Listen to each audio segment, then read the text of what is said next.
Hi, I am Muniza Riyaz. Welcome to Glitz Vision USA. तो बात करेंगे एडवोकेट अंजलि अवस्थी की, जिसमें हमने देखा कि युवराज और उनके फादर किस तरह से अंजलि के घर जाते हैं, उनके फादर के साथ कितना बुरा सलूक करते हैं और जिसकी वजह से उनकी मॉम जो है अंजलि को इसका इल्ज़ाम देती हैं। तो चलें इस पे बात करते हैं।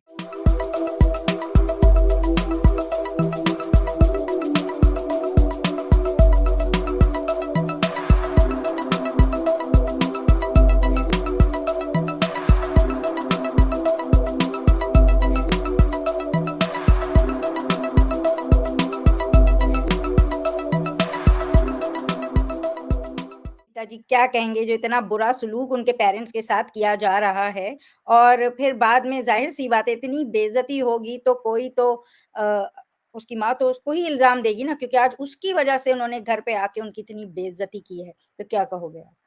I think this kind of a retaliation is expected when you are fighting for justice, when you are fighting for truth.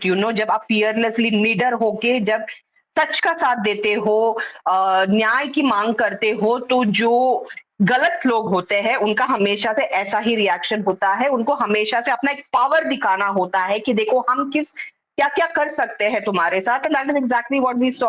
उनकी मॉम के फोरहेड पे गन रख के उन्होंने उनके फादर को वहां पे एक कुत्ता बनने के लिए कहा। उनके उनके गले में उन्होंने बेल्ट लगाई and all that. It's humiliation, and वो बोल भी रहे हैं कि शेरनी का पापा देखो कुत्ता बन गया। मतलब द इंटेंट इज हर। अंजलि को टारगेट कर रहे हैं, अंजलि को ब्रेक करने की कोशिश कर रहे हैं through her parents. And this exactly what happens. जब हम अक्सर ये देखते आए हैं, रियल लाइफ में भी ये बहुत होता है कि जब आप सच का साथ दे रहे हो, सच्चाई के रास्ते में जा रहे हो, उसकी लड़ाई लड़ने की कोशिश कर रहे हो, तो आपके जो फैमिली है, आपके जो डियर वंस है, आपके जो सबसे खास है, उनको ही टारगेट किया जाता है, उनको ही घसीटा जाता है उस फाइट के अंदर, even if they have nothing to do with it.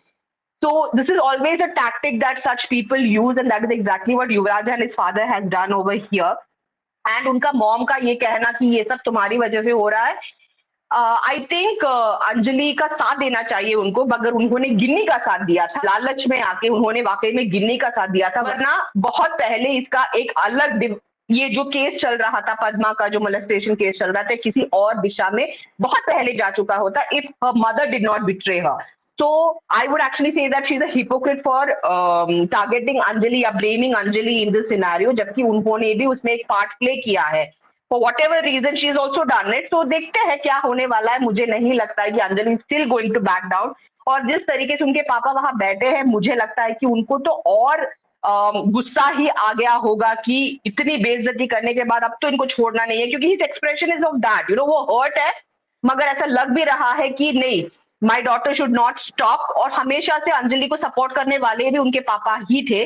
तो लेट्स सी क्या करती है बेटी अपने जो पापा के खोया हुआ मान है, और जो लड़ाई वो लड़ रही है वो उसको बीच में छोड़ देती है, या फिर she is going to fight for it. Let's see. बिल्कुल, जहाँ तक हम अंजलि को जानते हैं, अंजलि छोड़ने वाली तो है नहीं और वो पूरा-पूरा इसका बदला लेगी। भले उसकी माँ उसे कुछ भी कहे, भले वो उसे कैसे भी कमज़ोर करने की कोशिश करें, लेकिन वो अपनी फ़ाइट करेगी और इसका बदला तो ज़रूर लेगी और हम देखेंगे क्या होता है। अगर आपको हमारा ये छोटा-सा डिस्कशन अच्छा लगा हो, तो वीडियो को लाइक करें, चैनल को सब्सक्राइब करें और बेल आइकन को क्लिक करके रखें ताकि नेक्स्ट टाइम जब हम वीडियो अपलोड करें, तो आपको नोटिफ़िकेशन आ जाए।